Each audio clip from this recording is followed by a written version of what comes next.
Good afternoon, happy Friday, and welcome to the Community's Twitter space. This week we are referring to crypto, and we are featuring the one and only Meow Coin. I'm looking forward to this. It's going to be a good one. I know that they are not there right now, but our co-hosts for the evening are Tricky Buddha from DeFi Space Donkeys, the Bacon Sandwich, and we have Meta Builders, Z3, Doglins, Crypto Tour, Trey, Miss Evie, and Links in the building. Co-hosts and team, how are we doing? Are we well tonight? What's up, guys? I've got my cider, so I'm sorted. Hey, what's up, fam? It's Tricky Buddha with DeFi Space Donkeys. I am back from vacation, ready to rock. Happy to be here on another Friday. I know I've been around, but I haven't been as present as usual. But I am back, ready to go. I've got a Discord giveaway pinned up. I've also got some pinned tweets that you can retweet for a giveaway. I'll announce some winners at the end of the space. Also, I'm going to give another NFT away to someone who asked a good question to our host. So stay tuned, retweet the room, make sure you're following everyone in the space, and start thinking of a good question. Nice. I've got a good question. I've got a question for Tricky. What is it like being an absolute legend?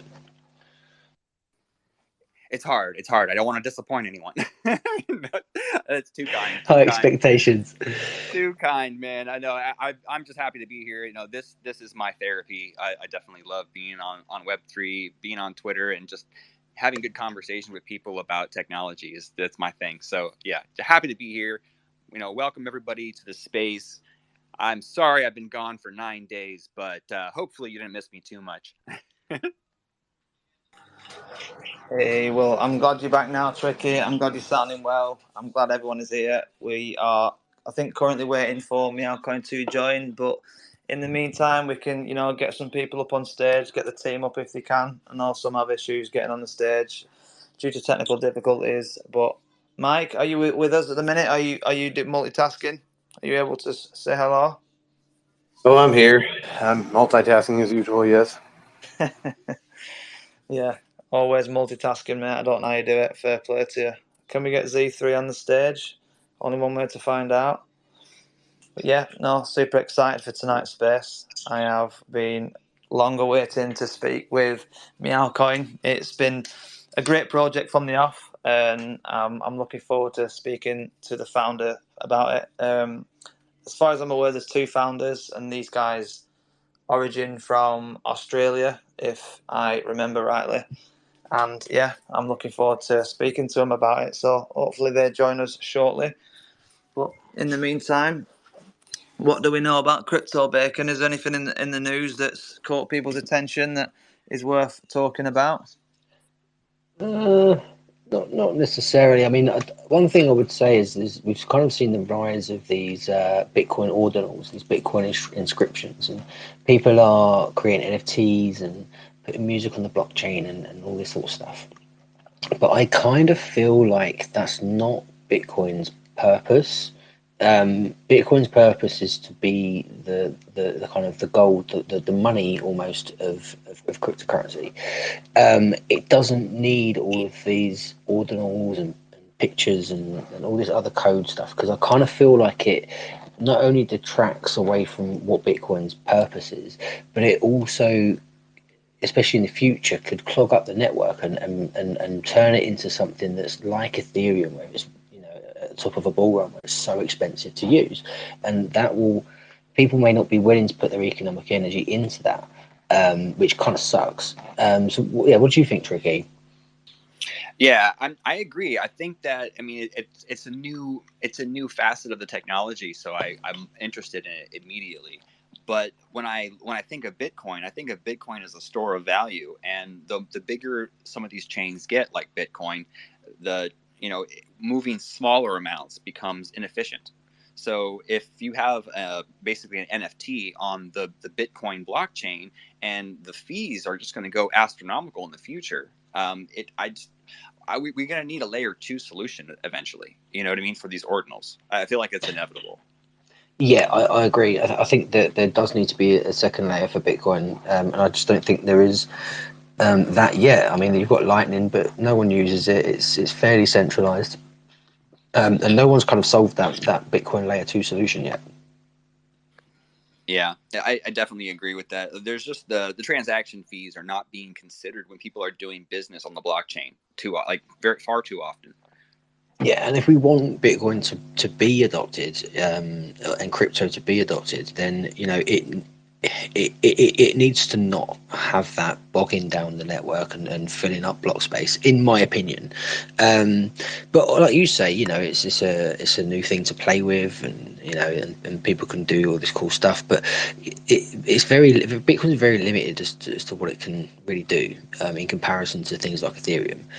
So it's not like there's anything revolutionary happening there on Bitcoin, if you know what I mean. It's not like a revolution in new technology. So yeah, I don't know. We'll have to see where it goes. But if there can be a layer 2 solution for this exact kind of stuff, then I'd be down for that, because it takes the weight away from the chain.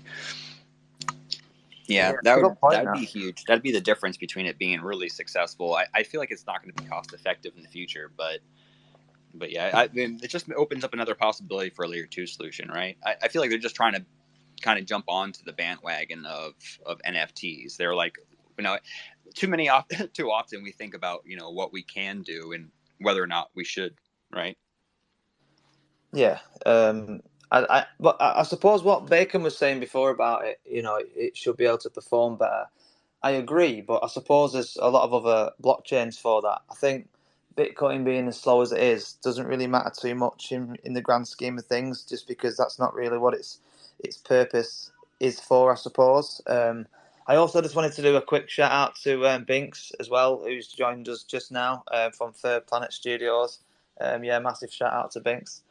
But yeah, I think the ordinals it is a cool feature. I think it is, going to be something that will add a lot of value to NFTs on that blockchain, especially later down the line, just because of the scarcity of Bitcoin. I think it's going to do crazy things for it, especially later down the line. But as for the functionalities of those NFTs, I don't particularly worry too much about what its capabilities are and how clunky the blockchain is, just because I think, like you were saying, you've got different blockchains, aren't you, like Ethereum and Polygon, that are, more well suited for that type of thing.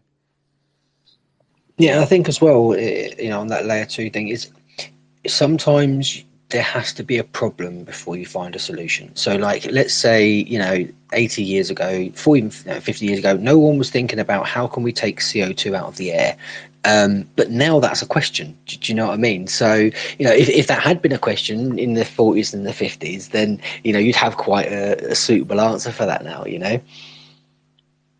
Because the problem was there to solve. If the problem is there to solve, then there's more emphasis to try and solve that problem.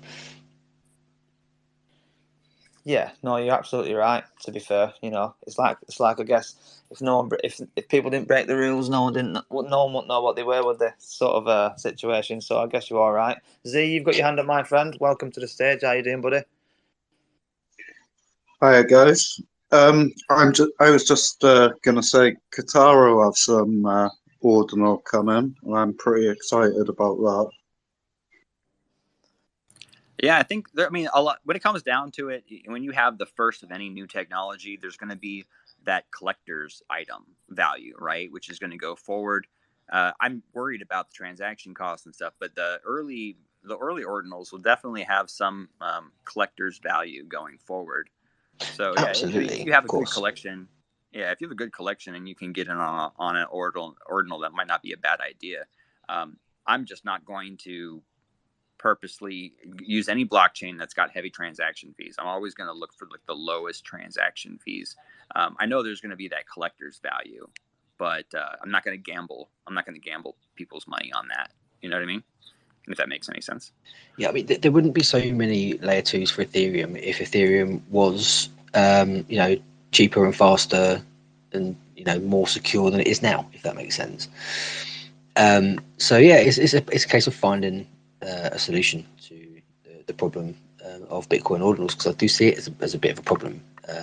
It could hamper adoption potentially, But I'm like worst case, Well, like doomsday. yeah, worst case scenario. Well, I heard of this other option of where basically you have it inscribed on a Satoshi, so you could actually spend your Satoshi, which is seems like very very problematic. That potentially is a problem because, like you say, you're encoding a single Satoshi, and how the UTXO system works on the Bitcoin blockchain means that there's a chance that could happen. I don't know what sort of fix that there would be for that though. Yeah, because it's on the blockchain, so you would have your ownership would be verified to a certain extent. But if you spend it, yeah, it just seems like a problematic issue. I'm sure they'll work it out in the future, but or you're gonna have to send those Satoshis to another wallet, which they kind of figured out a little bit too. So yeah, I mean, I guess one way to fix that would be to inscribe a whole Bitcoin. I guess that would work. Or it doesn't even have to be a whole one. If you just put it into another separate wallet that you would never transfer Bitcoin in or out of, then you wouldn't have to worry about it, right? But it would suck if you try to do a transaction to get a new NFT or get a new type of crypto, and somehow you ended up spending your ordinal for a portion of Bitcoin that wasn't even compensating for the extra value of the ordinal. So you just lose your ordinal. I'm not sure exactly if that's even going to happen in the future, because like I said, everything is on the blockchain. So there could be a backup mechanism in order to prove ownership and kind of salvage that. Yeah, get that sent back to you. MetaBuild has just posted. He's posted this thing. It's a website called techstreet.com, and it shows the volume of transactions live, which I think is pretty cool. I'm just having a look at it now on a. It shows it in a fun way, apparently. I saw he just fell out, but I was going to ask him what his stance on that, because I know he's been in this industry for a long time and seen the growth of layer 2s and just how this the transaction costs have escalated over the years. Maybe he would have some input or some something to say on the matter, but yeah, I'm all about those layer 2s or looking at these. I want to pay transaction fees that are less than a hundredth of a penny. Why are we paying $8, $10, $15, $20, $30 for a transaction? It's the price you pay for security, though, isn't it? That's what people would say. It's the price you pay for being non-fungible. Right. I mean, it's the cost of doing business for sure. Yeah, I suppose you're not wrong there, actually. That's a good point, that, Bacon. But yeah, I just want to also quickly welcome down there at the bottom Anna Maria. That's my sister in real life / best friend / absolute hero of my life. So yes, just want to show a bit of love to Anna that's just joined. That she's apparently she's trying to catch up with as many kids as you've got. Is that right? Yeah, well, she's got some work to do. Yeah, she's one down, another 4 to go, and she'll catch up. But yeah, also, I just want to welcome to the stage as well, Sprouts Tribe. Sorry, but I didn't see you jump up there then. How you doing, my friend? Welcome to the stage. I'm so glad you're here because we've missed you. And I can see by one of the chats I'm in that you're in. I think it's your actual chat on this app. You've been doing some stuff. How are we, my friend? I'm okay. I'm not trying to avoid people. Believe me, I'm just running around like a chicken with my head cut off lately. All right, don't worry. I understand that feeling all too well. I'm doing good. I was just trying to get a Zeely account set up for the Sprouts, but nice. It's being weird. It's being weird. It told me that all of the names I tried were taken, and here's why: because it registered them, and then it kept telling me different. Whoa! Now I have 6. That's weird. Some things require more patience than I hold. True. So. I have a question though. Does Anna have a wallet? That is a good question. I mean, she's got the Plus, but she needs a wallet so we can send her some NFTs. Maybe she can get a custom Sprout. Yeah, who knows? Let's get her set up. You know, we got to teach her about security and seed phrase safety and Yeah, get her sounds going. good. I do She's have already some got the business plus. to handle too, gents. I want to talk to you about the book a little bit. Is that something we can do now, or? Yeah. Absolutely. We can talk Shoot. about the book anytime. Now, later, Yeah, tomorrow. absolutely. I mean, now's a good time to do it because you've kind of got everyone together. So Yeah, it's basically simple. I just wanted to understand, like, how can I organize the 2 pages for the sprouts. I mentioned before in our chats, like, hey, should I just make a QR code to a presentation for the comic book, so it could be like a page with the cover and then a QR code on the cover of the comic, and they can read it, or because I feel like that would be the majority reason why I want to put the sprouts in your book, and then like the first page can be a descriptive. Okay, this is what Sprouts is about. Yeah. I mean, I think that's very doable. Basically, we want to have information and then incorporate the story. So we could have a little section where you have your QR code and then link that to whoever you want. Yeah, I think that's very doable, Yeah, right? and then yeah, it's like that's something instead that of we buying were a copy, discussing. That was something we were discussing where we were saying that having a QR code could be quite important because you may want to point someone to a Mint site or things like like that. a Linktree QR, and then the comic QR would be the 2 I would want. Yeah, well, I was Yeah. just going to say, because the way that we're trying to basically use the characters of other people's NFT projects to basically play a part in us telling our own story. But what could be done is QR codes could be integrated into the art side of the page, so that that QR code could take people to your comic, for example, but also be integrated into your art piece, and then that has no effect on the story we're trying to tell, if that makes sense. But we're still open to ideas along that front. Oh, so you're And not doing like an infographic, it's just like a legitimate story. yeah, basically it's a legitimate story that we're going to be telling. But what you can do is integrate a QR code into the artwork, so that people who basically say they purchased a book, they could scan that QR code and that would take them to your comic, and then they could read the full comic from that, and that could be like a little, you know, funnel What if we did to it that like, comic stuff that was there. so for the story, what if like there's like some sort of little book in the background and the QR for the comic is on the book and they just scan that as like an Easter egg? Yeah, exactly. Yeah. That would be awesome. But we are willing to, talk more further into it. And obviously, because the way we were sort of trying to look at this is some people may not want or be able to help with the artwork or the story side of it, and just be like, you guys do your thing and let me know what it looks like, and I'll work with that. And some people, like you, for example, have got amazing skill sets and may want to play a more predominant role in helping us structure it in a way you're happy with. Yeah, I mean, So if you're I think, looking for artists for hire, I'm definitely free for projects.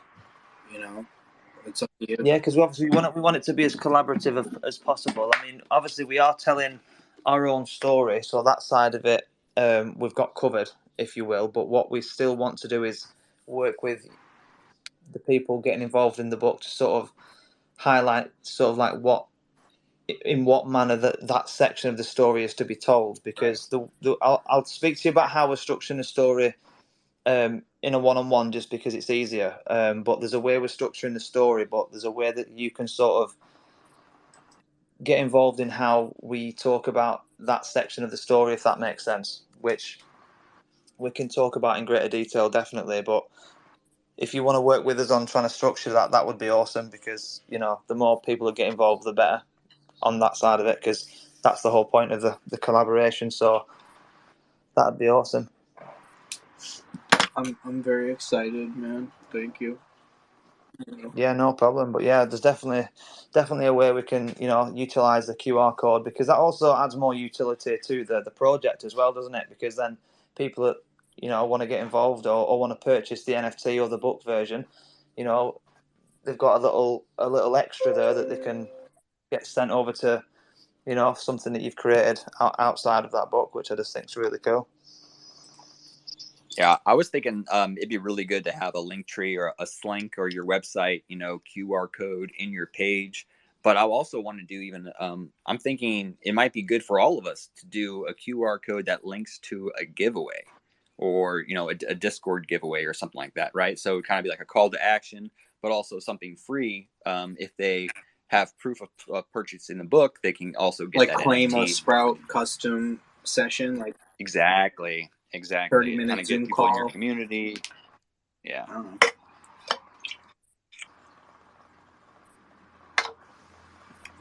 Yeah, absolutely. Absolute vibes, man. I'm trying to multi. Yeah, that we are also working on a bit of an early mover incentive thing as well. I won't talk too much about it 'cause it's still a work in progress, but yeah, there could be some benefits to being early. All right, I like it. Yeah, I mean, actually, the early adopters, we do have something actually that can possibly be announced. The early adopters, we can take some of that information or a sample, and we can take that to the Florence Biennale. We're working with another great person, Amanda from Wild World of Dragons. She is an artist that's going to be going to the Florence Biennale in Italy. It's a 2-year, once every 2-year event. And they usually only have in real life artists, but they'll actually be accepting her because she makes physical sculptures.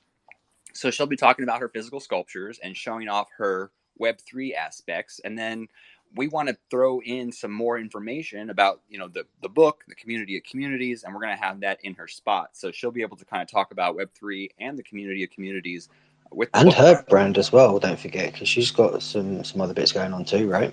Yeah, we've got lots of stuff popping off. So that it's a great opportunity to kind of, really, it's just a bonus. And really only the very early adopters will get a chance to get over there. It's not like an official thing. It's just if we can get it out in time, we can bring a sample with her. So yeah, I would encourage everyone to sign up fast and get your art together so we can at least have a little intro. Absolutely. And on that note, I just want to welcome Drew to the stage, who is Meow. Drew, how are you doing, my friend? Thank you for joining us. How are you this afternoon / this morning for you? Yeah, it's about 6:30 in Australia at the moment, so in the morning. So I've just woken up and trying to get my thoughts together, throw a few coffees into the system, take care of the Total kids at the respect for same that. time. Total respect. Love that. Yeah. But other than that, yeah, we're doing well. It's a lovely Saturday morning. We're sort of cooking along over here and trying to keep it real, and lots sort of happening in the Meow coin space. So it's one of those things, right? Like I had a question in a Telegram group randomly just recently on, what's going on, how are things, and where are we all up to? I think one of the challenges with projects in a way is that there's actually a lot of time between announcements, if that makes sense. So you're busy working away on stuff, but people only seem to take notice of you when you make an announcement or you publicize something, so to speak. So I'm noticing that's a thing that I think the space has is always that desire for announcements, or that desire for fresh and new stuff to be sort of said every week. But the truth is, We've also got that issue with the bear market as well. That's that's obviously having a big influence on a lot of our discords and telegrams and things like that. Because I'm a part of bunches of them, as are a whole bunch of people in this room are in loads of telegram groups, and we're in a lot of the same telegram groups and stuff as well. And it does die down. It does die down. But then you say, like you were saying, you're in the background building. We don't call it a bear market. We call it a build market. Because that's where the builders build, and then when things are more positive, that's when the eyeballs start coming. Yeah, that's exactly right. And I think it's just one of those things, I mean, having never sort of been part of a project before, it's been an enlightening experience, sort of seeing how things happen, I guess, for lack of a better word, and how people react. So there's a lot that I've learned, that's for sure. But I mean, we're doing quite well. So we've got a fair bit of development going on behind the background. So we're currently working We've got a guy that's working on a decentralized blog, which is fantastic. So we're hoping to sort of have that ready, and from my perspective, I'll be using it to start off with, to sort of iron out any kinks and bugs, and then seeing how that goes. But essentially, the blog post will be tagged to the blockchain, which we think is quite interesting and different. Creates opportunities from a copyright perspective. So that's sort of on the way of happening. We've also got some work that's been going on with regards to the algorithm itself. So there's some development on the algo for the mining. So there's some opportunities for us to optimize and improve the algorithm that the GPU miners are using to secure the chain. We're very excited about that because we see that as a big opportunity for us to help to improve what the miners actually are getting, and how much they need to spend to actually support the chain. So that's something quite significant. And how does Meowcoin work? Like, what you said, it's a blockchain. Yeah, correct. Yeah, so we're a proof of work blockchain. So think Bitcoin in the sense of it's a mining chain. We have miners who secure the chain through consensus. Now that mining chain is run by an algorithm, or the consensus is run by an algorithm, which is at this present time called Kapow. Kapow is a variant of a mining algorithm called ProgPow, which is intended to remain GPU only, for lack of a better sort of expression. So that's how it kind of works. And then what happens is, as the block reward is secured and the block reward is distributed, miners get a percentage of that block reward, and the Meowcoin dev wallet gets a percentage, which is then used to, essentially fund and support the chain, and fund and support the charity donations that we make. That's sort of how it works.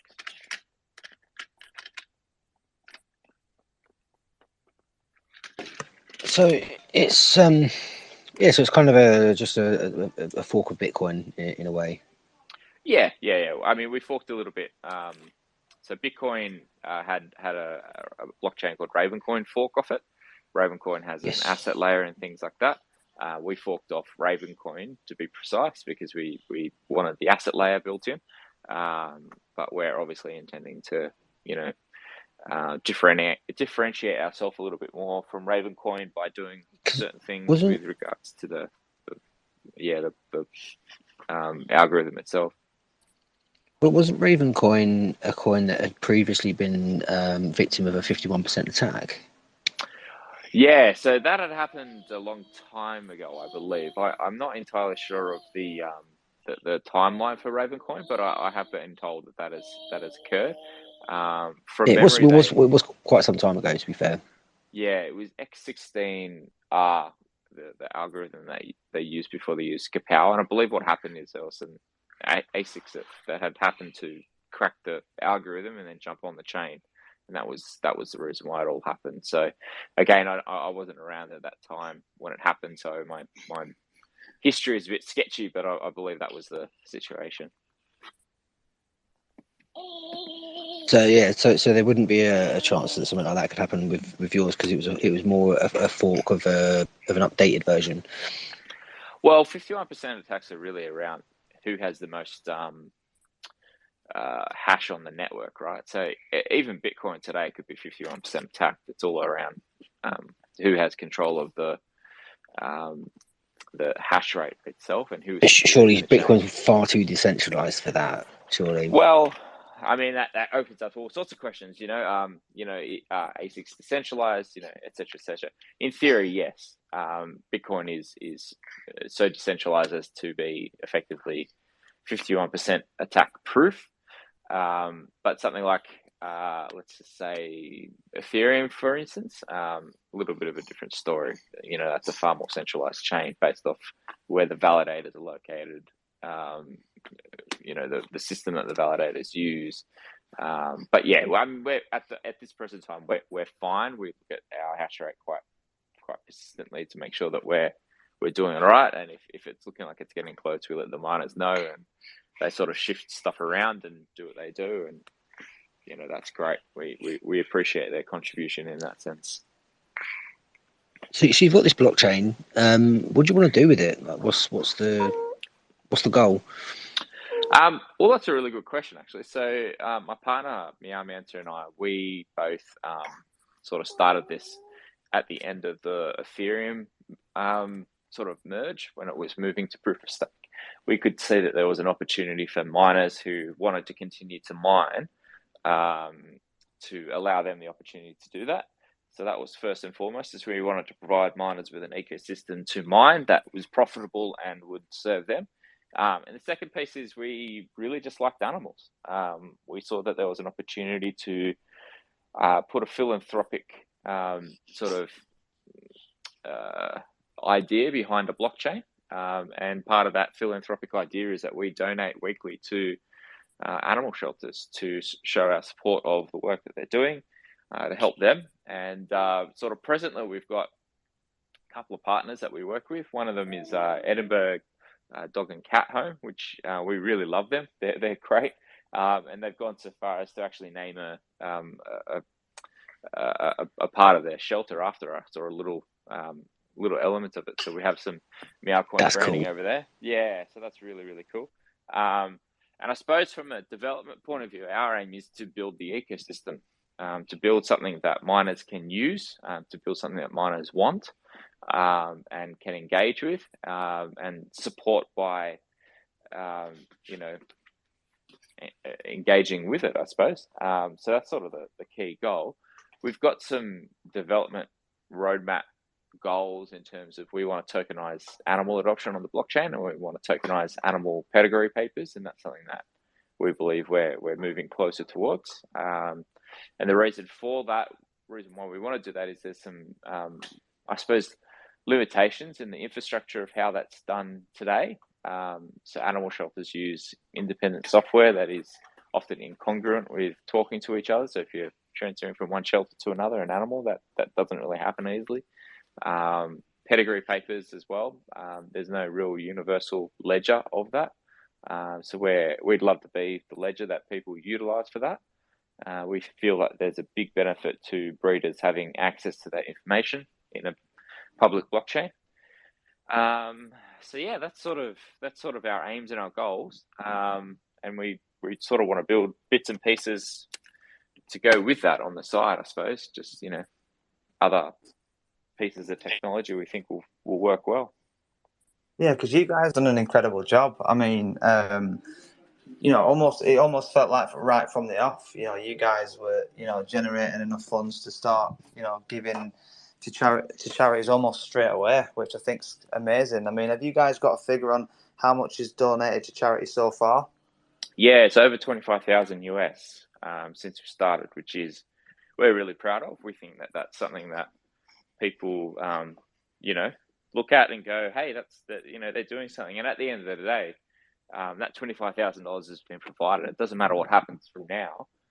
We know that we've actually done something good for the world, and we're very proud of that as a team and as a project. So what do you do? Do you give the charities the token itself and sort of tell them how this works, and sort of onboard them? So what we actually do, which is at the present time, we're trying to fit in with the infrastructure that's existing. So there's a web app called the Giving Block, which accepts donations, and those donations are then sent through to the party that is receiving them. They're connected, the Giving Block, with something called the Gemini exchange, which I think it's the Winklevosses that organise that one. Anyway, until you're on Gemini, you can't be sort of utilised by the Giving Block as an actual sort of donation currency. So what we do is we actually have an over-the-counter trade which takes place, and we swap the Meowcoin for Litecoin, and then we donate the Litecoin through to the Giving Block. But our goal is obviously to push toward having Meowcoin be part of the Giving Block in the future, and therefore we'd be donating Meowcoin, and they would be transferring that into funds for them to use however they so wish.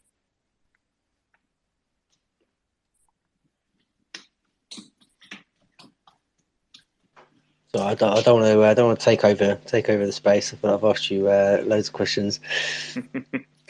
Oh, that's fine. Anyone else have any questions? Like I'm quite a big fan of what you guys are doing. Sorry, my son's just decided to fall over and bump his head, but yeah, you guys are doing quite well yourself.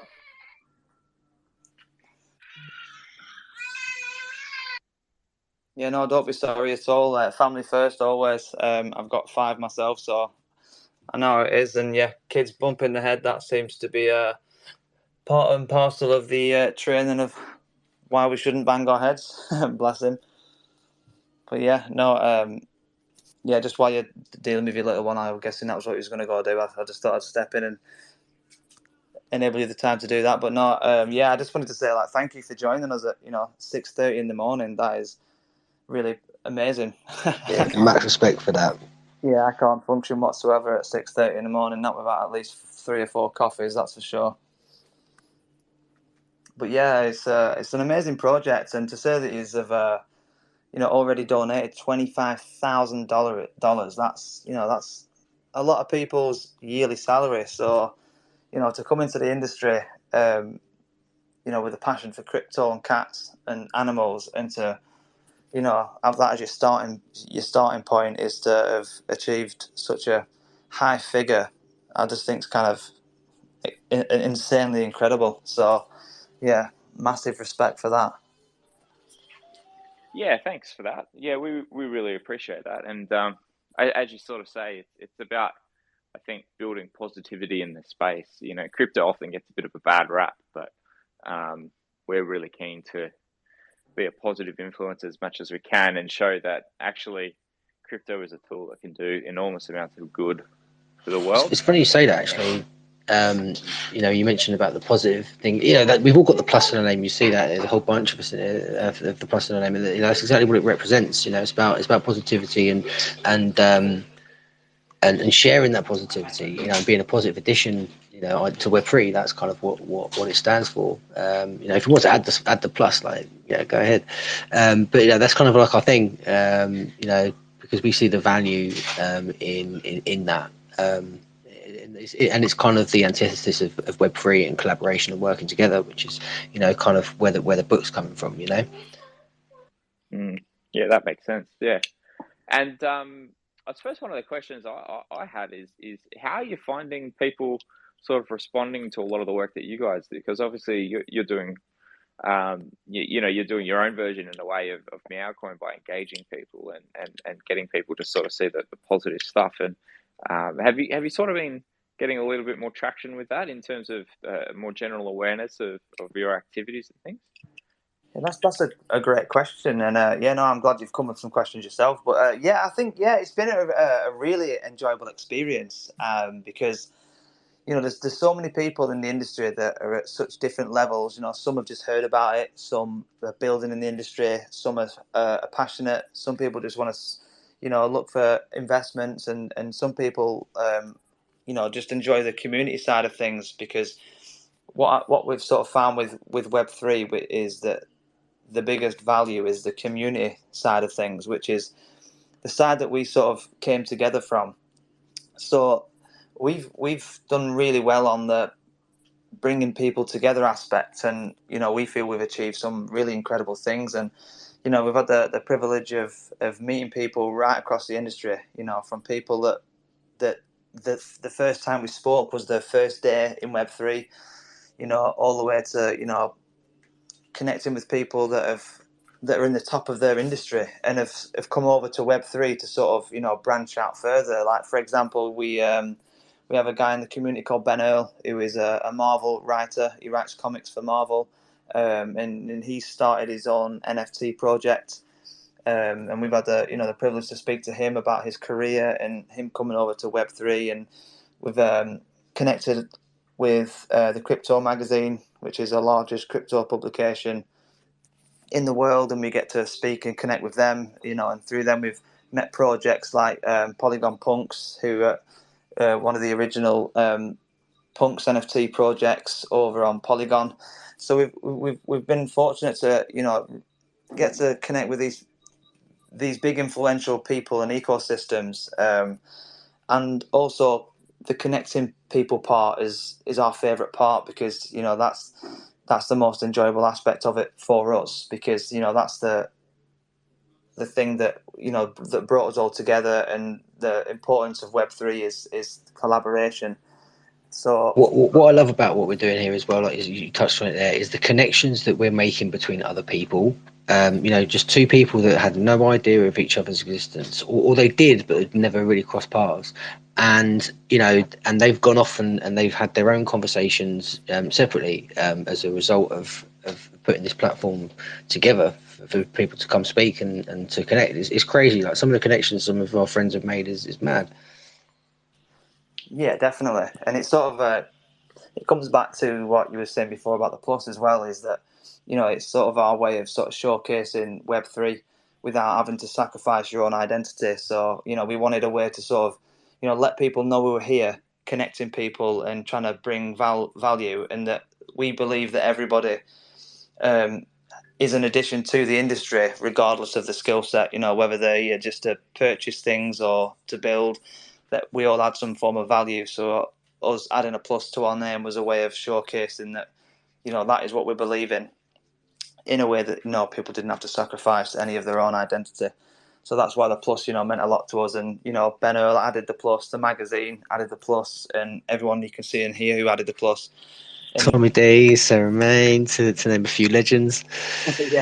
yeah, and it's sort of really kept the hype going for us, because bringing people together is something we're really passionate about, and when people see what it is that we're doing and see the value in that, it's a really good feeling, which is same with what you're doing, Drew, with the way that you're not really making a difference in the animal kingdom.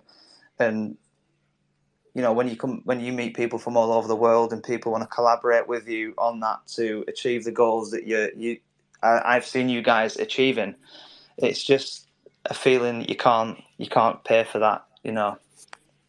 Yeah, no, it's quite a satisfying place to be, where you know that you're doing something good, and you know that people are supporting you in doing that. It's really happy and satisfying place to be, and I think, And it's something the different as reward. well.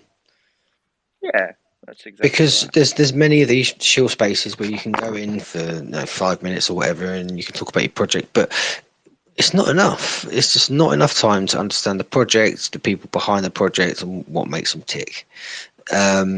So what we're trying to do is slightly different from those chill spaces, by giving people a platform to be able to speak and actually have conversation. And it's loads of people have come on and said, oh, it's such a breath of fresh air to be able to to do this, and that makes us feel good about what we're doing here. Yeah, I think and I think at some level everyone's guilty of this when you're trying to mix in the area, but sometimes you're guilty of using opportunities as like an advertising space rather than as just a place to be known and be understood. So yeah, like I can hear you and support what you're saying there, where it's nice just to be part of a space where you can just chat and chill and let people come to know you in their time, rather than you got 10 minutes in your slot, you've got to say this and this and this, the vision Ready, statement and go. all that other stuff. Yeah, absolutely. We wanted to try and bring both attributes hand in hand, because if people just want to make like a quick buck and they're looking for that next opportunity, and that's all well and good, but what we're trying to do is help people get a feel of the people that are actually behind this as well. So not only do people get to hear about what it is you're doing and what your goal is, but they also get to listen to you speak for long enough to think, do I like what this guy's doing? Do I like how he sounds? Do I like what his visions are? How he conducts himself? And we hope that people will, spend that time that listen and use that as an opportunity to go, do you know what? I really like what this is about. I'm going to go and do my research on that.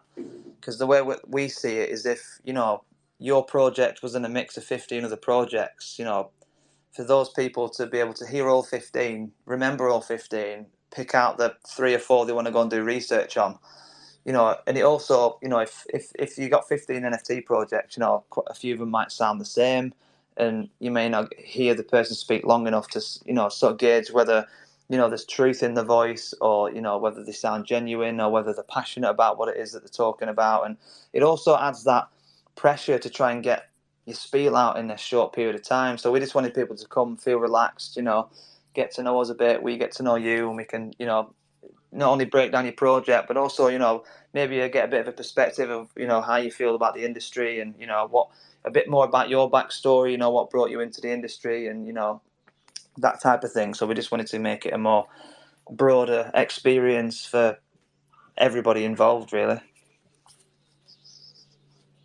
Yeah, that's brilliant. Yeah.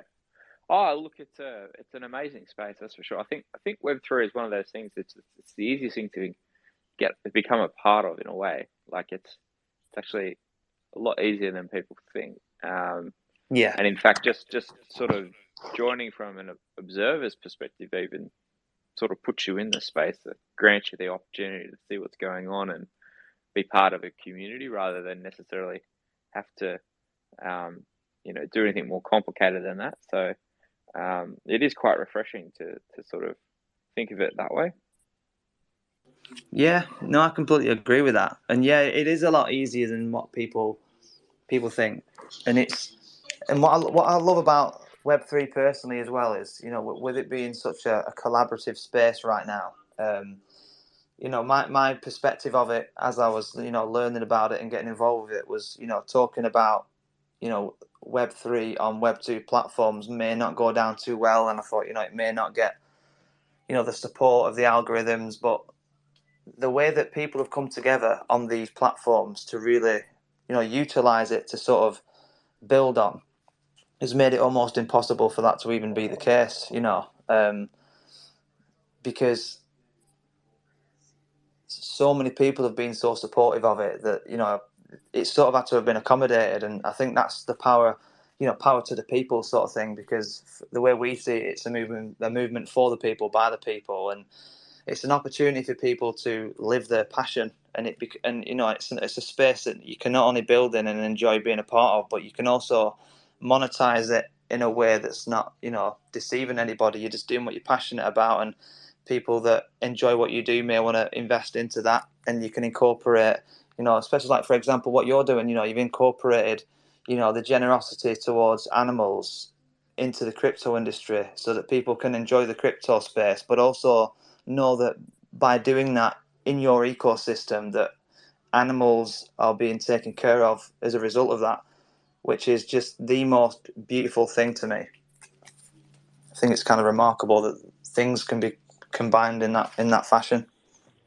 Yeah, I think this is one thing I will say that I reckon Manson and I did well, is we had some imagination about what we could do. I think quite often it's a case of people have a set thought of what they think can happen, and therefore they play within that boundaries.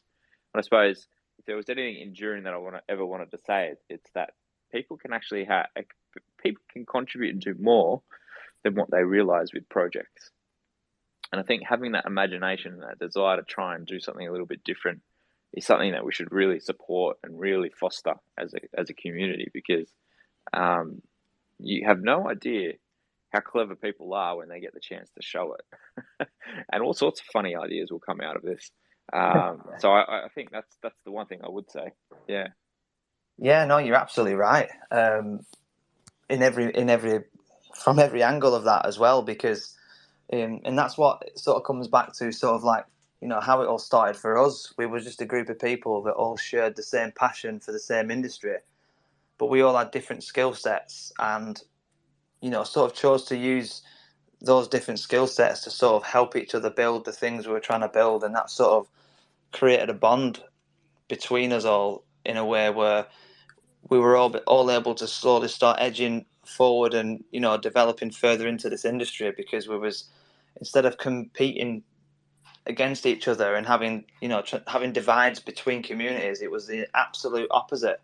People was trading skill sets instead of paying for those skill sets, because a lot of the people from the communities that we came from didn't necessarily have the funds, they just had the skills, and they was trading each other's skill sets to help each other build what they wanted. And also building communities that was working together and enjoying the space together and attending each other's events and just basically growing outward from that standpoint. And from that, you started to realize that some people were good at artwork, some people were good at building websites, some people were good at making content, and it all sort of came together. And some people decided, off the back of one person's confidence from doing something for the first time and enjoying it to becoming good at that, and that sparked skill sets in people that they never even knew that they had. Which I just think, there's no more beautiful way to see a movement unravel between people. Yeah, I completely agree. Oh, well done to you guys. Congratulations. Keep up the really good work, because it's so positive watching how you guys are evolving. So my congratulations from our end, that's for sure. Yeah, thank you. And likewise, you guys have done incredible things. And, from seeing you guys from the first time I did see you, thanks to Mining Monkey, to where you guys have got to now is leaps and bounds. And the way you have conducted yourselves as well. When I first heard about you guys, I went on to YouTube, as everybody does, and I found some interviews between you and some people that do YouTube, and people asked some really good questions, and you guys just absolutely nailed every single question. And very quickly, people started to see that you guys were serious about what you were doing. And obviously, due to your name being Meow Coin, the first thing I heard a lot of people say is that they thought it was a meme coin. And it was only once that you guys were breaking down what you were actually doing and showing it in real time that people learned that it was actually a serious project. Yeah, we battled that a little bit, and I think my one learning out of that is sometimes branding can be a bit too good. But anyway, what do you do? Yeah. Look, well, now that it's lads, meme coin season, maybe you can identify as a meme coin for a little bit. Yeah, I know. Yeah, we felt a little bit like that at the same time. But, What Drew's trying to say is the Discord server got taken over by furries, and mate, they left a mess in the corner too. It was terrible. Just oh jeez. Yeah. Anyway, look, lads, I'm going to have to jet. Unfortunately, my little son decides that he wants to, I think, have a feed at the moment. So I'm just watching him at the moment, but he looks hungry. But thank you so much for all the space, and I'd love to join again in the future. So please feel free to sort of reach out. I'd love to sort of come and have a chat again and see how you guys are going and keep supporting you and what you're doing. Yeah, I think just before you go, I think Peter's got a question there. Yeah, no, I don't really have a question right now, but I just want to come on and say thanks to Rev and Tricky for onboarding me the other day. They spent a lot of time, and I really, really, really appreciate it. It's like you guys rock, and you took care of me and made me feel safe and everything like that. And I just want to say thanks. Yeah, That's we appreciate you, bro. We appreciate you too. Yeah, definitely. Sorry, Drew. I know you said you had to go. If a kid needs you, then I know that exit's probably got to be quite sharp. Thank you so much for joining us. We really appreciate it, and we definitely look forward to having you back in the near future, my friend. Thanks, guys. Have a good one. Talk soon. Yeah, talk soon, Drew. Yeah, thank you for stopping by. Absolutely. And thanks for Pete for joining in. Oh, you're always welcome here. Yeah, absolutely, Pete. Thank you for the kind words, buddy. Sorry about that. I know that if his little one wanted him for whatever reason, I know that he probably had to make a swift exit. But yeah, Pete, no, I appreciate your kind words, buddy. And I thank you for just being you. You're a great guy, and it's amazing that you're so open-minded that you're willing to, go down roads you've never been down before. It says a lot about your character, and I was really made up that you did that. Yeah, I mean this whole Web3 stuff can be quite a lot to learn, and it can be quite some journey. And I'm glad that you can kind of see that that you are starting on a journey. It's really cool. Yeah, it's real easy to just kind of get scared off by the new tech and just poo-poo it and just leave it out and not get involved. So yeah, it's awesome to see people who see the opportunity, want to get involved, want to learn, want to see how they can improve their existing business, or who knows? Just maybe find a cool community and have a little extra come up. You never know, right? We're so early right now. This is a great time to get people involved, and I'm happy to have you as part of the DeFi Space Donkeys, 100%. Yeah, no, well said, Tricky. Definitely well said. But no, I'm dead happy that Meow Coin was able to join us as well. I thought that they were, 12 hours. Shows how much I know about geography, I suppose, because they're actually, I think, 15 hours ahead. I thought they were 12 hours behind. He was already in the future at Saturday morning, and we're just chilling on a Friday night. So yeah, that was awesome that they joined, and what a great project as well, and $25,000 to charity. Well, sorry, towards animal shelters. That's a really impressive achievement for a crypto project to come out of from just two guys that were passionate about animals and loved mining Ethereum to have that ability taken away to then decide to come together and build their own project and achieve it so successfully the way they have. Yeah, I thought it was quite interesting. I quite liked him actually. I thought it was quite a chill guy. Obviously, it's quite early in the morning, so I imagine most people are pretty chill at that sort of time.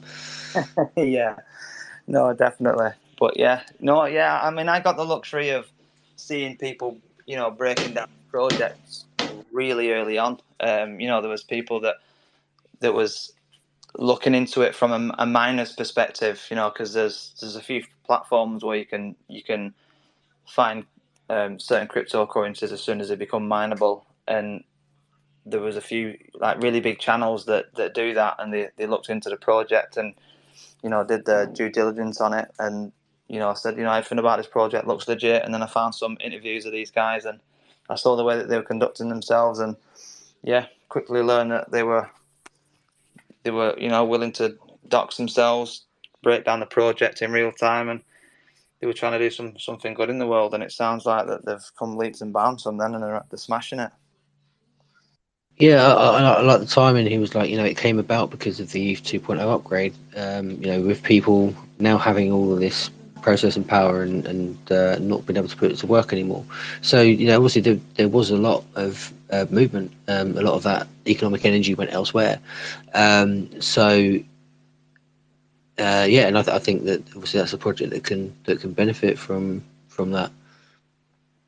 Yeah, definitely, and that's a good point actually. And yeah, definitely the right time to make a decision like that, and it looks like it's paying off for them. So yeah, fair play to them, because like I said, they seem like really genuine guys that you've got a passion for animals and a passion for crypto, and it's pretty cool that they've been able to pull those together. And also a shout out to Crypto Sage in the building as well. Sage, my friend, how are we doing? Now our featured guest has been and gone. If anyone wants to jump up on stage and say hello and talk to us, Can I just ask him about his banner? What the hell is that, bro? what's that?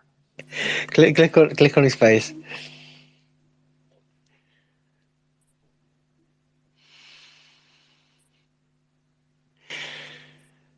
Maybe it's me. I'm just a child. I find it quite amusing.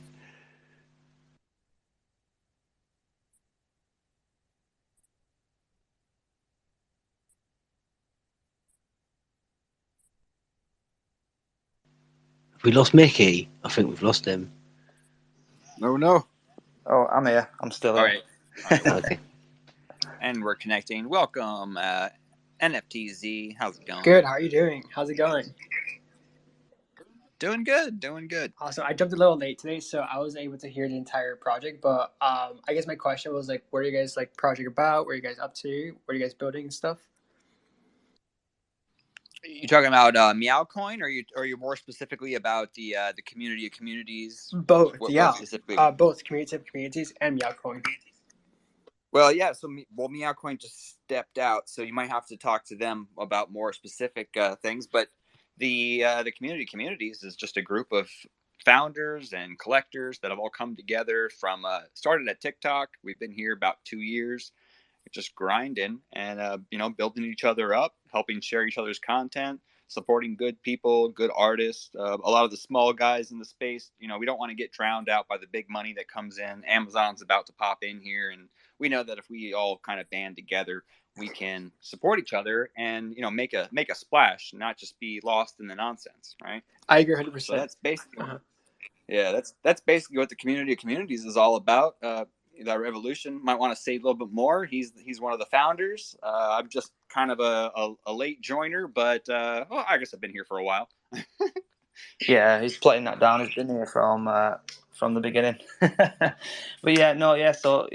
Tricky basically said it perfectly well. We're basically a group of people from right across the Web3 industry, and we come together to sort of try and strengthen Web3. That's the ultimate goal. And a part of what we do is we have this platform where we like to feature guests each week and have them break down their projects and talk about who they are and what they do. But instead of it being like these faster paced chill spaces, which there's nothing wrong with, by the way, we just like to try and feature one or two guests to help them have a more laid back approach to really breaking down their project about who it is they are and what it is that they do. And we try and do our own due diligence on those projects as well to try and make sure that we can do our utmost best to showcase genuine projects. I mean, obviously, nothing is financial advice, and everything that people see or learn here can only be taken as entertainment or something that they can use to research. But yeah, we're just a group of people passionate about Web3. We've got connections across the industry from people that provide Web3 services, such as meta builders, to Crypto Magazine, who do more marketing-based things. And obviously, like Tricky said before, there's founders, artists, you name it, all things Web3.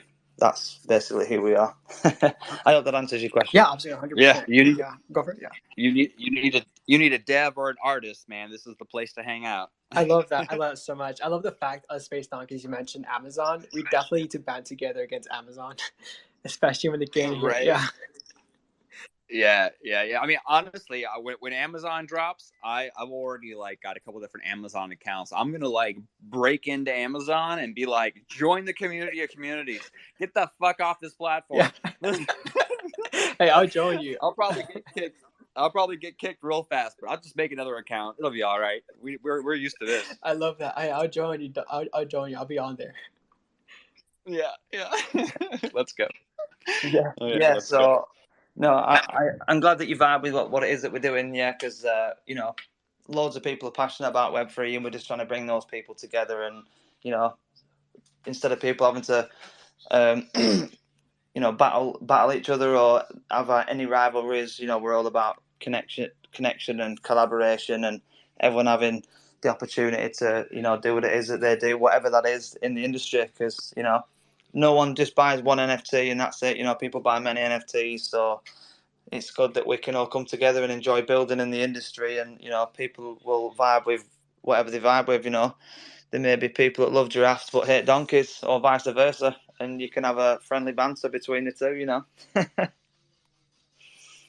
Yeah, absolutely. Hey Sage, how we doing, bro? Welcome to the stage, my friend. Long time no speak. How are we? I want to take a bet. I bet he has something to say. What's up, guys? How's everybody? What's up? I'm proud of you guys. Keep building. That's what I gotta say. Hey, what's up, buddy? I see the orange square and everything. Yeah, you into the PSYOP gang? Bitcoin. I'm on the Bitcoin wave. Yeah. So you got an orange square too, or are you just putting it up there to get followers? Nope. I'm putting it up because I'm on the Bitcoin wave and I have a project on Bitcoin. All right. Let's go. We're gonna have to get into that. Have you guys do your research on Bitcoin or the Bitcoin ordinals or no? Oh yeah. I don't like them. I was talking about them earlier. I was saying how I don't kind of feel like this is the best use case for Bitcoin. 100%, I agree. Are you guys ever planning to kind of take your projects and kind of turn them into ordinals or no? Personally, Please. I want to go with the cheaper transaction costs. I mean, I know there's going to be some collector's value in the ordinals, and any of the original blockchains. You're always going to have that collector's value, but I'm very much on providing the value and the utility with minimal cost. So I'm going to keep my stuff on Polygon and some of these layer twos. I'm going to go with some of these other blockchains as well that are like super cheap transaction costs. But I feel like Bitcoin is a really good store of value, and I'm concerned about the transaction cost going forward. Like, let's say we get 10 years from now, if you don't have your Bitcoin or your ordinals in a separate wallet, um, it could be dangerous. And then what if you actually need to transfer them or sell them? What's the transaction cost going to be like? Even Ethereum has been pretty high, but there's layer 2 solutions to Ethereum, and there's even forks. So I feel like we're going to have a layer 2 solution for Bitcoin ordinals in the future, and that's going to even pump it up even more. That's not in sight right now, but there's definitely value to those early adopters. Have you traded or like bought a ordinal yet or no? No, I've looked at buying a couple ordinals. The transaction fees were just a little bit on the high end. I mean, same thing with Ethereum. I've passed up on Ethereum projects just because of transaction fees. I feel like people don't think about the transaction fees or the gas fees when they're making these purchases. There's people who they'll buy something for 0.03, they'll sell it for 0.035, but they paid 0.1 going in and 0.1 going out, and Ethereum's down when they first bought it, so they actually lost money. And they're thinking, oh, I'm up 0.05. Like, no, you lost money on gas fees both times going in and out, so you're actually down like 0.15. But yeah, I don't know. I'm optimistic, but I'm very cautious, and I want to see a good layer 2 solution come out, or some kind of extra fix for the possible problems going forward. But I'm super bullish on some of these layer 2s and these other blockchains right now. So it's hard for me to want to get involved in something and spend like $20-$30 on a transaction fee when I can spend pennies on a transaction fee. You know what I mean? Yeah. I mean, I never experienced $20-$30 transaction fee on Bitcoin. Yeah. Yeah. What's your highest? What's your transactions been on Bitcoin for the ordinals recently? I mean, I've paid like $3, $4. Yeah. See, that's not bad. Yeah. And then what was the total value? $50? What was the Most total of the value of the NFTs, ordinal? start off kind of like at $50-$60. Right. So, but if you have a $50 ordinal and you pay a $3 fee, that's 6% right off the get going in. You're probably going to pay the same thing coming out, so you're already down 12% without any movement in the market. So the market has to move like 15% in order for you to even get your money back out, basically. You know what I mean? I think that's going to happen. I definitely think that's going to happen. But I definitely am more bullish on the lower fees, if that makes sense. It makes sense and it doesn't make sense. But hey, to each his own. Yeah. I mean, yeah. I mean, listen, I'll tell you this, like, if you're afraid of transaction fees and stuff, I mean, usually I try to tell people that, probably this is the wrong place for you, just because there's going to be fees everywhere, and where you're going to make money when it comes to like trading NFTs is usually in the beginning. Like, after the project's out and it's kind of like been months, usually you don't see too much activity unless it's like a really, really big project. But I've seen I mean, it's more of a long-term hold for sure. Like if you're in the long-term hold, you're going to be good. You'll be yeah, good. but I mean, I just bought came an from NFT. I think I bought like an ordinal. It was like $50. I mean, it went all the way up to like 900 just because of there's hype right now on it. So a $3 fee. Right, but that Yeah. has more to do with the individual project than it does with the ordinals. I feel like, you know what I mean? What do you mean? What? Like the project doing what? Well, I mean, they could have easily just put on another blockchain and saved everybody on the transaction fees and given people more actual asset. I think it's actually I think Bitcoin makes a lot more sense collectible wise just because of the satoshis, it being inscribed on certain satoshis, where they're not worried about kind of like what you're worried about in a sense. What they're trying to get is certain sats. So your NFT might be inscribed onto a special satoshi, and that's Right. what they're hunting. They're not. They're not. Yeah, Yeah. they're not. They don't care about Yeah. that. Yeah. No, Yeah. I get that. It's Yeah. more of like you're playing the scarcity and the limited supply, and those things are going to have more value because of their limited supply. So like I definitely understand that. I think there's definitely something in the OG nature as well of ordinals. Yeah. Um, Collectible. but I don't know how much OG is left now. But Yeah. It's just. I mean, have you guys heard of like sat hunters or no? Like Satoshi hunters? You guys know? You guys know what that is or no? I found it, Daddy. I found it. No.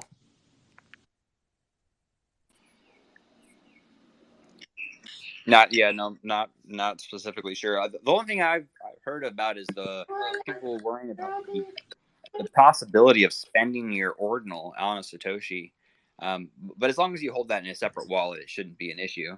And like I said, with future growth, right now we're at a low point. So I feel like buying anything, if you're holding long term, you're probably in it for the win. But if I have the opportunity, I mean, I came from the finance side, right? So I just a little background. I came from stocks, right? So I was messing with stocks, options, occasionally bonds, but it was mostly just stocks, and I was skimming percentages off of the stock market. And when Robinhood and some of these other places come out, they really destroyed the whole fee structure, and a lot of places were offering free fees for transactions. So I was doing transactions for free, like literally zero cost, and then capitalizing off of a couple percentage points, right? That's where I came from. So that's kind of where I think about when I'm considering fees and stuff, right? But now for your defense, now that I've come over to cryptocurrency, I'm not scraping 1 or 2%. I'm scraping 5 to 15%, and then I'm spending another 2 to 6% on transaction fees. So I'm still better off with crypto, but the transaction fees are unsustainable, and in the future they will come down. It's just a matter of time. So right now I'm just seeing these heavy transaction fees, and I'm slightly skewed from those options, and I'm going to favor the other ones just in order to encourage the drop in fees for the future. Things will become more sustainable and more efficient as they go forward, for sure. yeah, I mean, ordinals are not sustainable on Bitcoin if it is going to be adopted and 100K. used. Yeah, if it goes to 100K, I could imagine these transaction fees for some of these ordinals that are cheaper. Like if you bought a cheap ordinal, like let's say you bought an ordinal, which you wouldn't do this, but let's say you bought an ordinal that was like a $5 or $10 ordinal, right? In the future, if the transaction fee is $50, this ordinal is going to have to be worth a fortune in order for it to even be worth it to trade. You know what I mean? I've got a question for you, Crypto Sage. For people that want to entertain ordinals but haven't yet, like by the sounds of it, you've been entertaining that, and you know what you're doing. What tips would you give to people that are considering buying into ordinal NFTs or creating their own ordinal NFT projects? Yeah. I mean, you should probably. I mean, as an experiment, right? You could grab one. They're not expensive. I mean, I've picked up one for like I said, $50. $3 transaction fee. End up selling it for like $900. It's the way it's hype right now. You know what I mean? It's just what it is right now. But if you're trying to build one, it's simple. It's build something that is pixelated, preferably, just because the higher quality image is going to cost more to kind of like mint or inscribe. So something that's pixelated will be a lot better. I mean, literally, you could spend $700 on Fiverr, make a pixelated collection, um, And right now, make a Twitter account, you know, and just give away whitelist, and people are, you know, going crazy for it, you know, and you know, we built our community that way with ape runners. We ended up selling out a 3K collection on Bitcoin Right. ordinals. So yeah. And That's pretty good. yeah, man. Anybody could do it, man. I'm seeing a lot of people kind of get creative, and you know, Yeah. it's more of a sense of it's different buyer. I think every blockchain has different investors. You know what I'm saying? Like Polygon has different investors. Oh yeah, it's ETH, like getting involved in a different Bitcoin. market.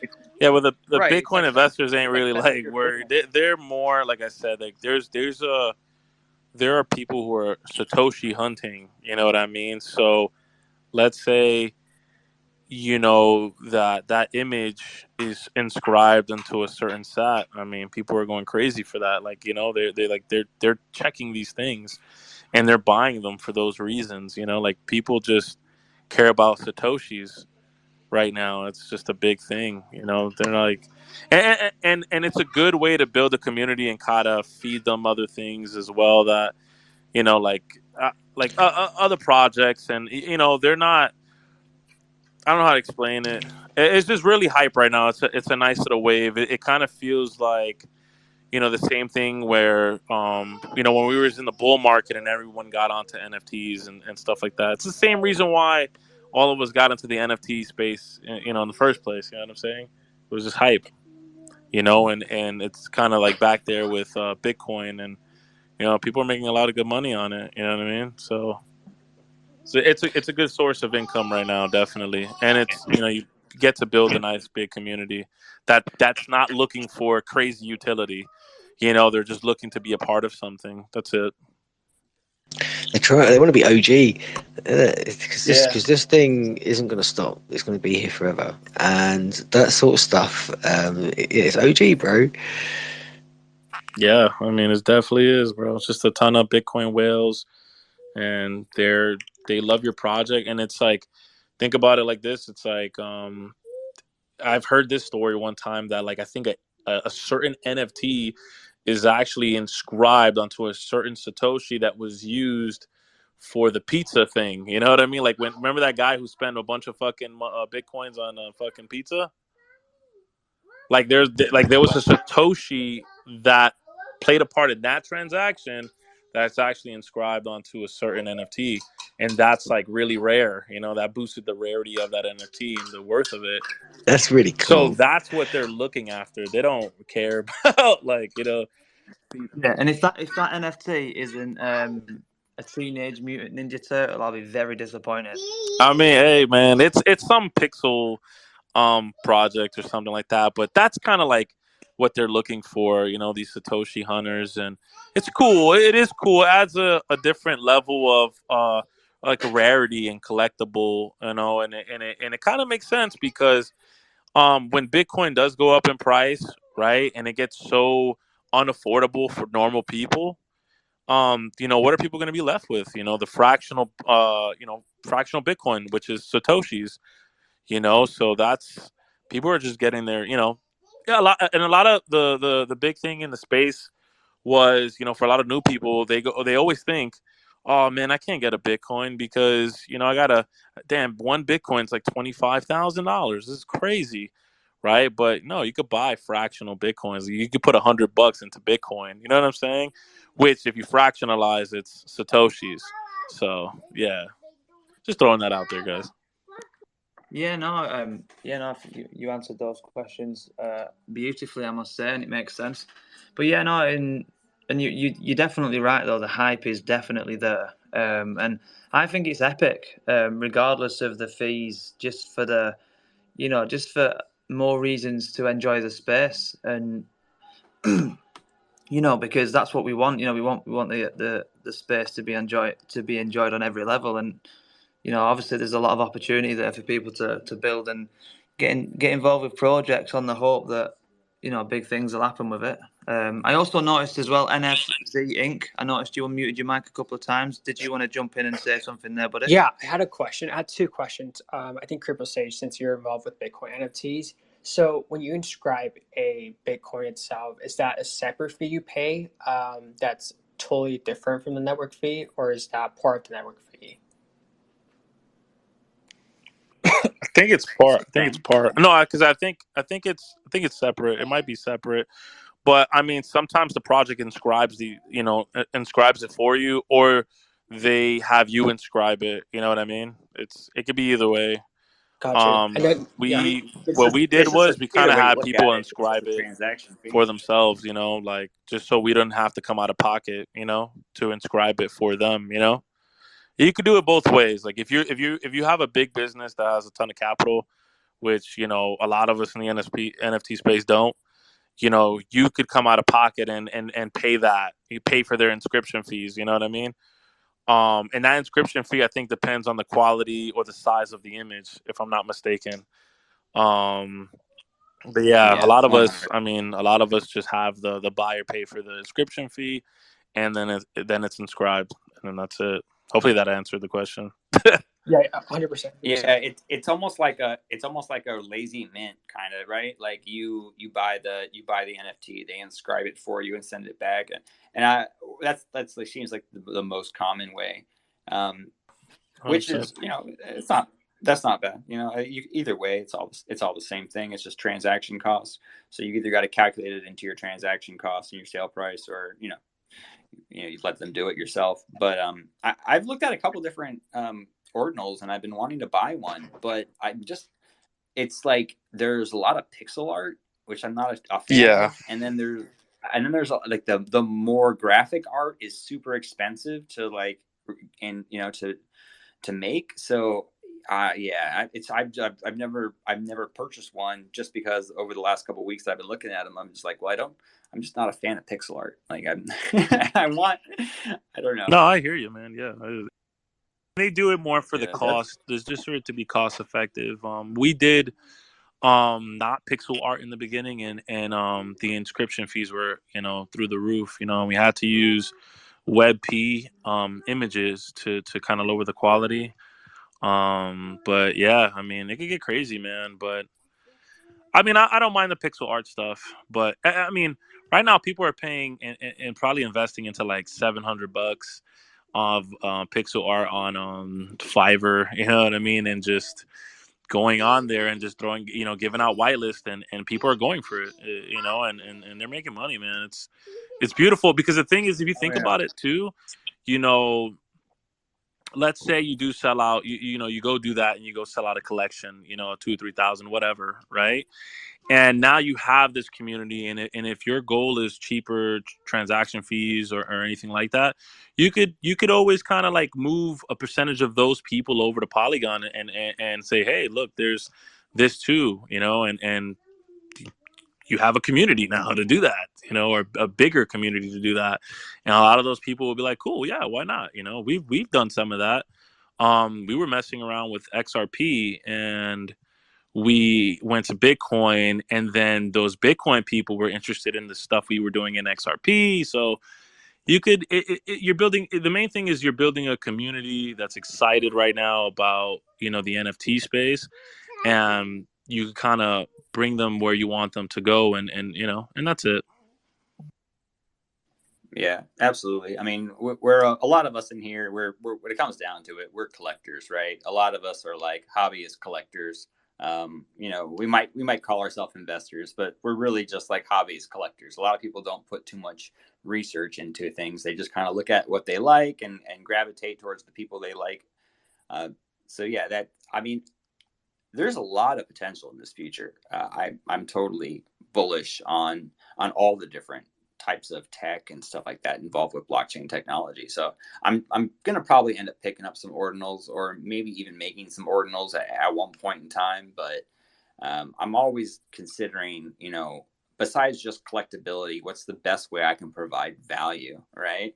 I'm very worried about transaction fees going forward. But like I said also earlier, I think we'll get a layer 2 solution for Bitcoin ordinals, and that'll kind of take the ease the pressure of transaction fees, and that'll kind of make everything all smooth. Yeah, no, you might be right there, bro. Like Bacon was saying, if the demand for a solution is there, I'm sure someone will come up with something. I mean, I thought that's what the Lightning Network was predominantly working with Bitcoin for, was for the solutions to those types of issues. NFZ, I think before you said you had two questions. Did you ask your second question, Oh buddy? yeah, I was going to ask the second one. So this is actually talking about layer two solutions and so forth. This presents a great opportunity, right, to like kind of get out there and start like a Bitcoin orders marketplace and whatnot. I know there's players right now within the space. Like CryptoSage, I know you trade Bitcoin ordinals. Like, which exchanges have you used, and why have you used like those specific exchanges?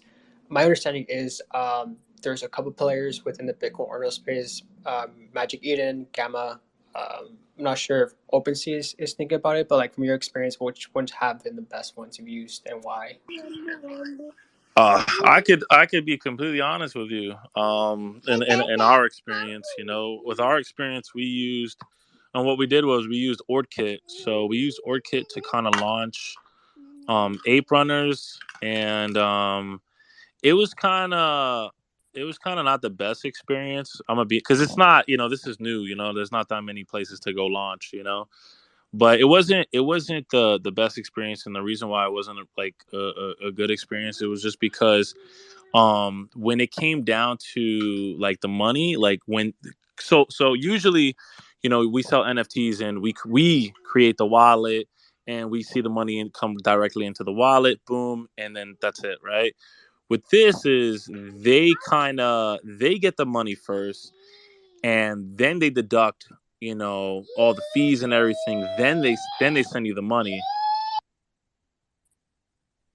So kind of like when that happens, a lot of shady shit could kind of go on, which I'll say it out there. There was definitely, some money missing, because we're not getting the money directly into the wallet. So, but I wouldn't use them again on Magic Eden. You kind of gotta like inscribe it first on Magic Eden. I think Magic Eden is probably the easiest, to be honest. But the thing with Magic Eden is you kind of gotta go to it's hard to kind of connect with Magic Eden, and have them, even get on their launch pad and stuff like that. So yeah, I'm just telling you what from our experience, man. So OrdKit was the What were the was how fees they like launched. on? I heard the fees were kind of high on Magic Eden.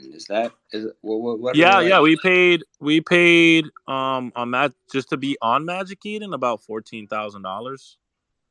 Oh, okay. Yeah, you don't have to go on Magic Eden. You know what I mean? You don't have to, or anything like that.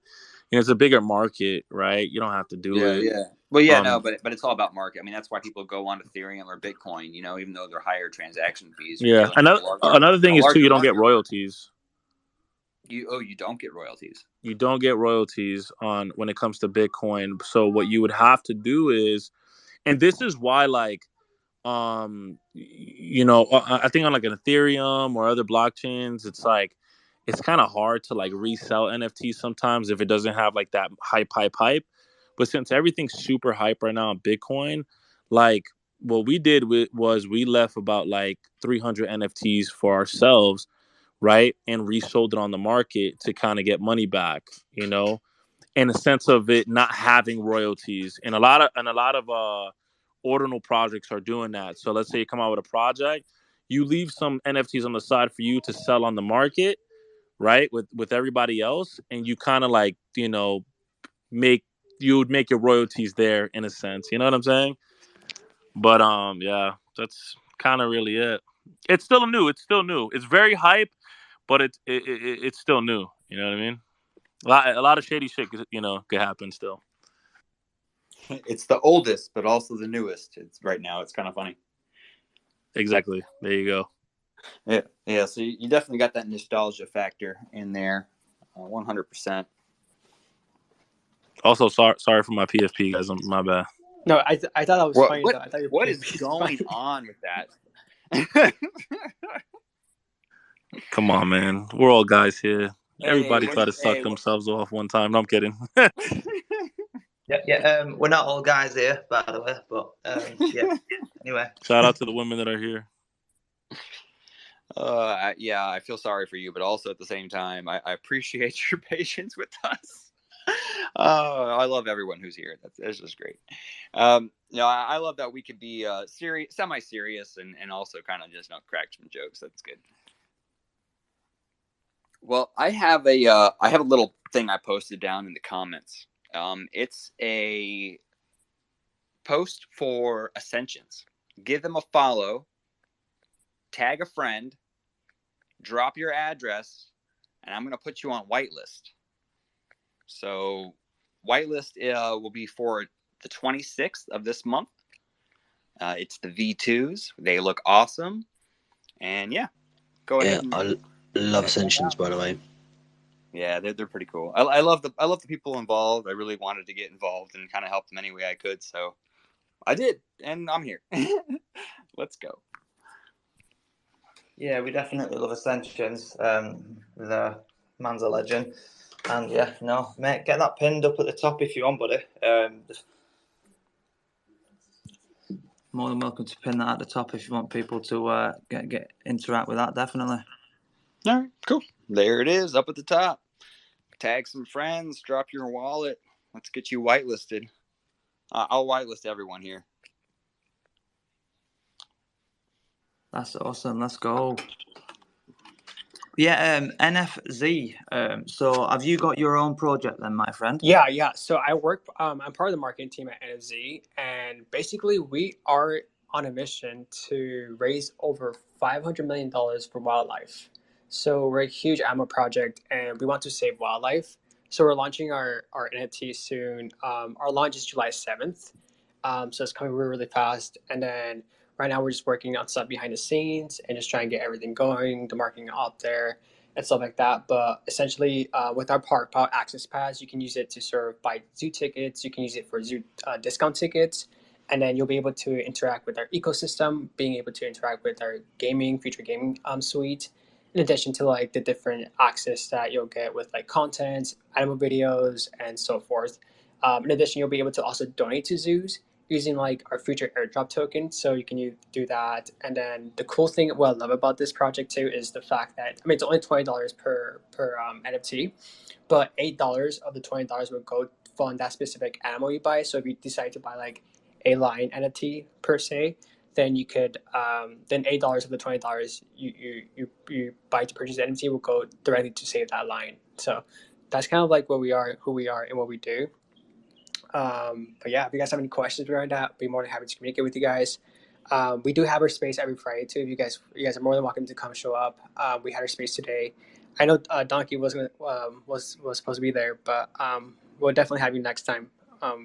Come join us and stuff. But yeah, that's kind of who we are. And if you guys have any questions, feel free to ask and stuff. Yeah, no, that's actually sounds like an incredible project. We normally, like I know we explained before, we normally feature people. So if you do want to get featured in one of our spaces where you can maybe come back with some of the team and you really break down what you guys do and showcase it a lot further. One of the pinned tweets has got a form on there you can fill out if you wish to come back. Maybe in a week or two or a bit closer to your launch. We do spaces every Friday and Saturday, but we also Tricky, the donkey next to me, profile, also does spaces on Mondays and Wednesdays as well. Yeah, absolutely. Yeah, he's aware. We were going to get him in here for sure. Yeah. Yeah, 100%. Definitely will give you that. If I join next time, it definitely will be the founder. So I'll have a sign up, and then the founder of this project, he'll come in and talk to you guys. But we definitely want to join, and you guys are more than welcome to join our space too, of course. So. Yeah, absolutely. So when did you say your spaces were? But it was on Friday. So it's every Friday. Friday too. So every Friday at 2 p.m. Eastern time. So we start at 2 p.m. Eastern time sharp, and then what we do is you come in, just talk about your project. What's the start time, Tricky? So that's 7 p.m. UK time. No, that's fine. Yeah, sorry. This is Oh yeah, go for it. we got 60% of the people right here from the UK representing hard. Oh, let's But go. yeah, so Okay. yeah, Oh, I didn't. UK, yeah, 4 p.m. Eastern is 9 p.m. UK time, Awesome. so 2 p.m. is 7. Yeah, let's make that work. And I'll try to jump in there next weekend. Or next week. I'm sorry I couldn't make it this day. I had a couple other things I signed up for and just some other obligations. Oh, no worries. But next time, Of course. 100%. Wait, you guys are from the UK? Any Chelsea fans? Sadly not. No, I'm not a Chelsea fan myself. Oh no, it's okay. We're not doing so well this year, so it's okay. Yeah, well, I was trying not to say that. still trying to be friendly. I just know to rep Manchester. I don't know if that's even right or not. I'm not sure. Which one, City? Definitely not right. City or United? Which one? United? I don't know. Yeah, there's Man United who are the Reds, and then there's Man City who are the Blues. Oh, see, I'm not even sure what team to be on. Gotcha. I need to come visit. It depends. If you want more people to like you, I'd say definitely the blue side.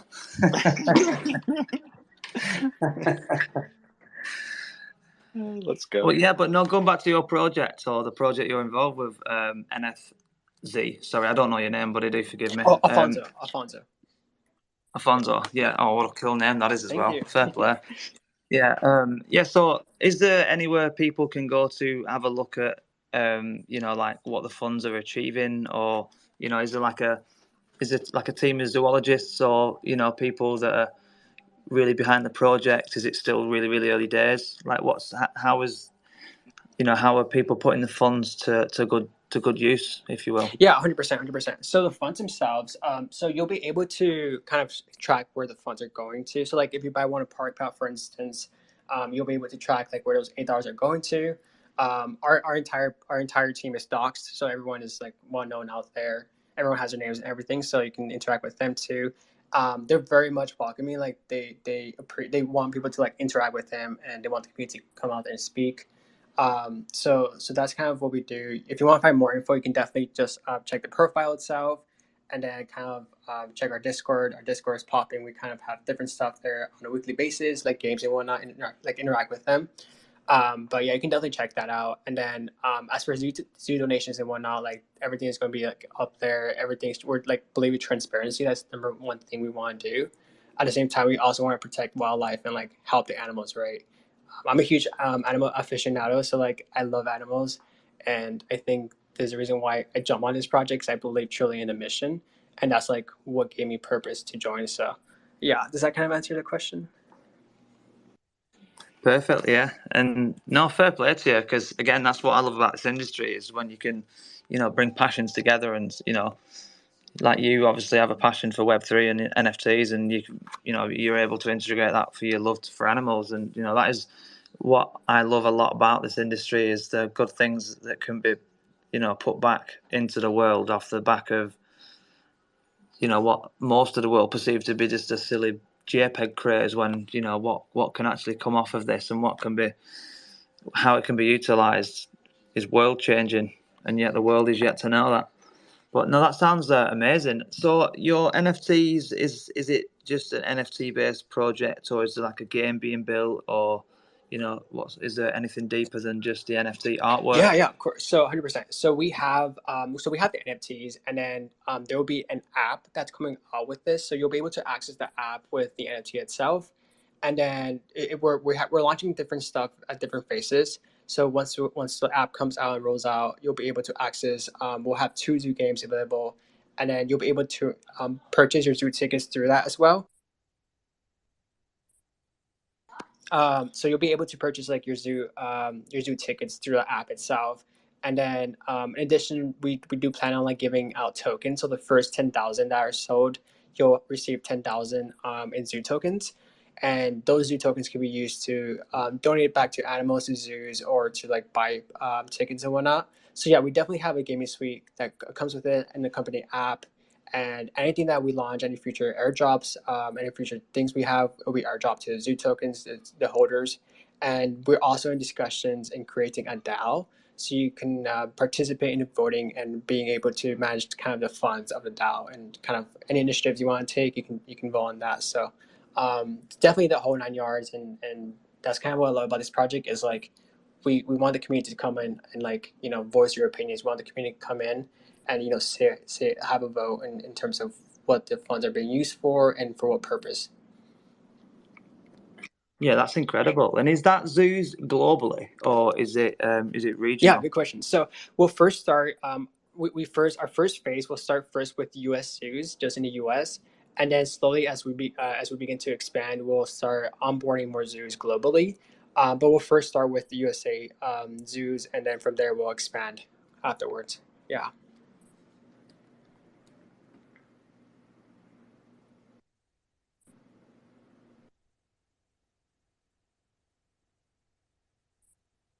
Sorry about that. I had trouble unmuting my mic there for a second. Oh, no worries. But yeah, no, that's incredible. And is this project open to collaboration? Are they looking to showcase this project in any way through collaboration at all? 100%, 100%. We're open, and we definitely love different communities to come on board. The reason why I love spaces like this and like kind of people who are building during this time is because the people who build during like a down bear market are the people who are truly there for like the right reasons, right? So like we welcome any projects you want to collaborate with us. You guys are more than welcome. We'll love to collaborate with you guys actually. And truthfully speaking, like this is what it's about, like kind of reaching out to one another and like helping each other out. And likewise, if you guys want to collaborate with us as well, we'll be more than happy to like onboard you. You can definitely join our spaces, kind of talk about your project. We'll love that for you guys too.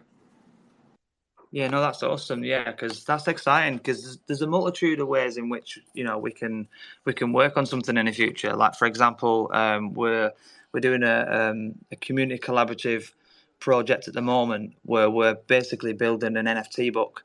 Where we're aiming to try and get 100 different projects to collaborate on one project. And the way that works is that we're basically creating an NFT book where each project has the chance to purchase either 1 or 2 pages, and each page is 150 polygon matic. And the plan behind it is having 100 projects. If let's talk, ideal scenarios. If 100 projects collaborate together to put this book together, then that's 100 projects working together to showcase one thing that showcases everybody. We're also working with Crypto Magazine, who are the largest crypto publication in the world, and we're going to be putting this NFT book into the magazine. There's going to be a series of 10 books, this being the first one. So each book, the cost that it takes to get in will be going up 150 matic each time. So obviously the first book's the lowest barrier to entry. But we're also looking at, end game solution as well. We're looking at building games and cartoons as well to sort of further, showcase people's brands.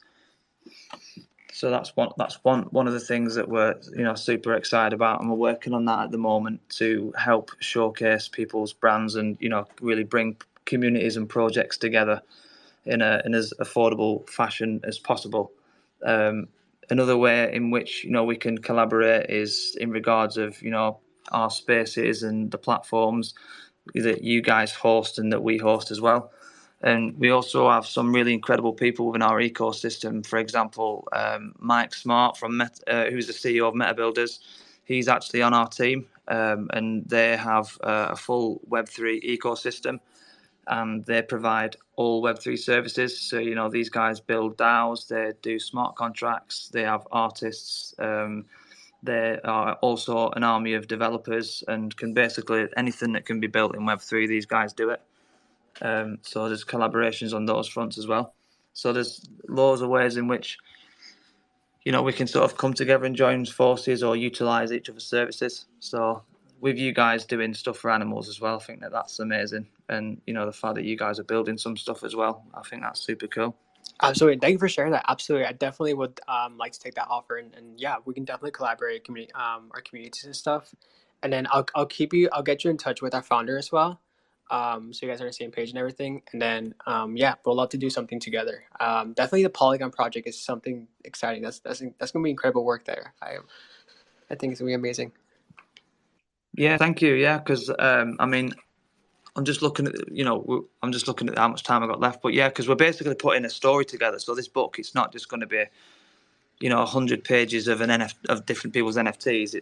Just to make it help make sense to you, we're actually telling our own story. But in that story, sorry, one sec. Yeah, in that story, where each project's NFT character will basically play a part in that story. So it won't be like someone's NFT actually in the book. It'll be the NFT character, playing a part in a story that we're telling. And we're putting that project together on a multitude of levels, but the main one being collaboration. Two, it's a community project, and three, it's a really low barrier to entry to help projects come together for networking purposes, but to help push people's brands out there. And with the crypto magazine being purchasable in 21 countries globally, to get that book in that magazine that will be published around the world, it's a really, I think, affordable way to put your brand out there into the world for only 150 MAG, which is around $90 right now. Mm-hmm. I love that. Yeah, that'd be something great. And yeah, I definitely would get back. I'll definitely reach out to you for that again. I'll follow up with you. Yeah, brilliant. No, that'd be awesome. Yeah, definitely. No, well, that's super exciting, and yeah, glad to hear about that. But yeah, no, like I said, with having platforms like this, we're fortunate enough to, really connect and work with lots of really amazing people throughout the industry. So, there's loads of cool opportunities and skilled people that come together all the time to, collaborate and help build. So I think that there's a lot of people in the communities, in different communities that would love to, get to know about your project and, get involved with it, especially with it doing so much good for animals around the world. And the fact that it's, supporting zoos as well, I think that's a really big deal because, zoos have been really struggling recently, and, the animals that they take care of are, many are endangered. So I'm actually really excited to learn more about what it is that you guys do. So if you guys would definitely fill the form out so we could, potentially feature in the near future, and you can get the founders involved and you can come along with them. That'd be amazing. Absolutely, 100%. We'll get the form filled out, and hopefully we can join your space Monday, Wednesday, I believe you said. Yeah, we have. So we have the spaces that we feature guests are on Friday and Saturday, and then we also have Tricky, who is the co-host. He also runs his own spaces on Monday and Wednesday as well. So if your founders can't do Friday or Saturday, there's always Monday and Wednesday as well. Okay, perfect. Yeah, we'll definitely sign up to that, and then yeah, we'll definitely do that. Yeah, no, that's amazing. That's brilliant. But yeah, no, I just want to say thank you as well for giving us a bit of a deeper dive into the NFZ project, and you conduct yourself very well, and you clearly know a lot about the project. So fair play to them for choosing to use you to help put that project out there. No, thank you guys. I think this entire space has been amazing from the get go, and just learning about especially Bitcoin NFTs was nice too. And so the entire discussion was just amazing, and this is what I love. This is the reason why I love Twitter space in general. Yeah, thank you, mate. I appreciate that. But yeah, no, it's always an interesting space every week. We enjoy it just as much as other people do. So I appreciate you saying that because hadn't we done the space, we wouldn't have met you and learned about the project that you're a part of, and we had a cool chat about ordinals, which every time I hear about them, I learn something new. So that's cool as well. So yeah, fair play to Crypto Sage for coming and showcasing the shit that he's been learning about over there. So fair play to you as well for that, Sage. Nice one.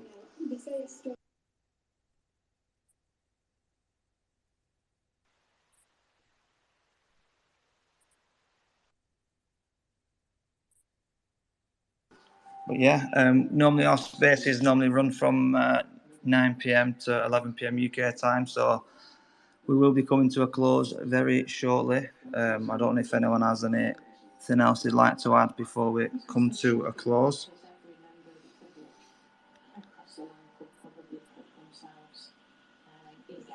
I guess I have a general question, which projects do you guys think will take off? So every 4 years there tends to be a bull run within the crypto space, and there seems to be something new, right? So 2017 was smart contracts, 2020 was like NFTs and stuff like that. What do you guys think 2024, 25 is going to bring us? Like, which projects will you think are going to just like be hyped and like take off? Yeah, that's a great question because I've thought about that a lot myself. I mean, I'm no expert on the markets by any means because I've only been into crypto and NFTs myself over between the last 2 and 3 years personally. But if you're speaking in regards of like what type of cryptos, personally, I think utility will be